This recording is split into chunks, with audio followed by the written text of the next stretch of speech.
الحمدللہ وکفا وسلام علی عبادہ الذین اصطفیٰ اما بعد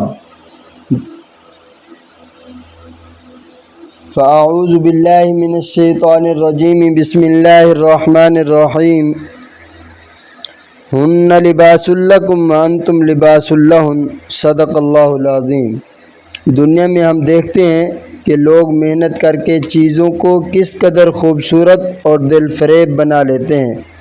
درخت کی لکڑی کی طرف کوئی کشش نہیں ہوتی، لیکن جب بڑھائی اس پر محنت کرتا ہے تو ایسی دیدہ زیب چیزیں وجود میں آتی ہیں، بس محنت سے کیا کچھ نہیں کیا جا سکتا۔ اسی طرح اگر ہم دیگر چیزوں کی طرح اپنی اولاد اور اہل خانہ پر دینی محنت کریں، ویسے بھی بیوی کے حقوق میں سے ایک اہم حق یہ بھی ہے کہ اس کی دینی تربیت کی جائے، اسے وقت دیا جائے۔ مرد حضرات تو اللہ والوں میں اٹھتے بیٹھتے ہیں، جبکہ گھر کی اکثر خواتین اس سے بھی محروم رہتی ہیں۔ آئیے حضرت قاری محمد اسحاق رحمۃ اللہ علیہ کی کتاب میں کچھ واقعات لکھے ہیں۔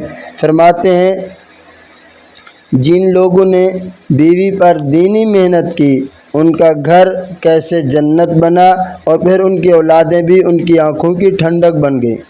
ایک شخص نے حضرت سیدنا عمر رضی اللہ تعالیٰ عنہ کے سامنے اپنی بیوی کی شکایت کی تو آپ نے فرمایا، میری بیوی تو میرے کپڑے دھوتی ہے، میرے بچوں کی ماں بھی ہے۔ مطلب یہ ہے کہ معمولی ناگواری پر اہلیہ کے دیگر اوصاف اور اس سے پہنچنے والی راحت کو نظر انداز نہیں کرنا چاہیے۔ حکیم الامت حضرت تھانوی رحمۃ اللہ علیہ کی خدمت میں کوئی شخص اہلیہ کی شکایت کرتا تو آپ فرماتے، ان باتوں کو ناز پر محمول کر لو، تمہارا گھر جنت بن جائے گا۔ عارف باللہ حضرت ڈاکٹر عبدالحی عارفی رحمۃ اللہ علیہ نے اپنے اہل خانہ پر ایسی دینی محنت فرمائی کہ عمر بھر کبھی اختلاف اور ناگواری تو کیا، لہجہ بدل کر بھی بات کرنے کی نوبت نہیں آئی۔ انہوں نے اس محنت کی اہمیت کو سمجھا، وقت دیا اور پھر عمر بھر اس کا پھل پایا۔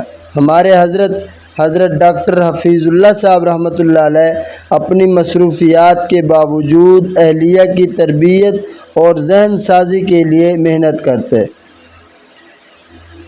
فرماتے کہ میں رات گئے تک اس کی دینی تربیت کے لیے اسے وقت دیتا، پھر وہ دین میں ترقی کرتے کرتے ولایت کے اعلیٰ مقام تک پہنچی۔ اہلیہ کی دینی تربیت ہی کا ثمرہ ہے کہ ماشاءاللہ حضرت کے تمام صاحبزادے دنیاوی اعتبار سے بھی اعلیٰ عہدوں پر فیض ہیں اور دینی اعتبار سے بھی ولایت کے اونچے مقامات پر فیض ہیں کہ جن کو دیکھنے سے اللہ یاد آ جاتا ہے۔ کیا کبھی ہم نے بھی یہ سوچا کہ ہم بھی اس طرح گھر والوں پر محنت کریں؟ حضرت قاری محمد اسحاق رحمۃ اللہ علیہ اپنی کتاب میں ایک اور واقعہ بھی لکھتے ہیں۔ فرماتے ہیں، میرے شیخ حضرت حاجی محمد شریف صاحب رحمۃ اللہ علیہ فرماتے تھے کہ عورت تو صرف محبت کرنے کی چیز ہے، اس سے خوب محبت کرو، یہ خوب کام دیتی ہے۔ عورت کی پیدائش ٹیڑھی پسلی سے ہوئی ہے اور یہی اس کا حسن ہے۔ اللہ تبارک و تعالی نے قرآن مجید میں ان کے ساتھ حسن سلوک کرنے کی سفارش فرمائی ہے۔ آپ بھی اہل خانہ کا یہ حق یعنی ان کی اچھی ذہنی تربیت کا اہتمام کر لیں اور ان کی طرف سے پہنچنے والی ایذا اور ناگواری پر صبر کریں، پھر دیکھیں آپ کا گھر کیسے جنت بنتا ہے۔ ماں کی گود پہلی اسلامی یونیورسٹی ہے، لہذا خواتین کی تربیت ضروری ہے۔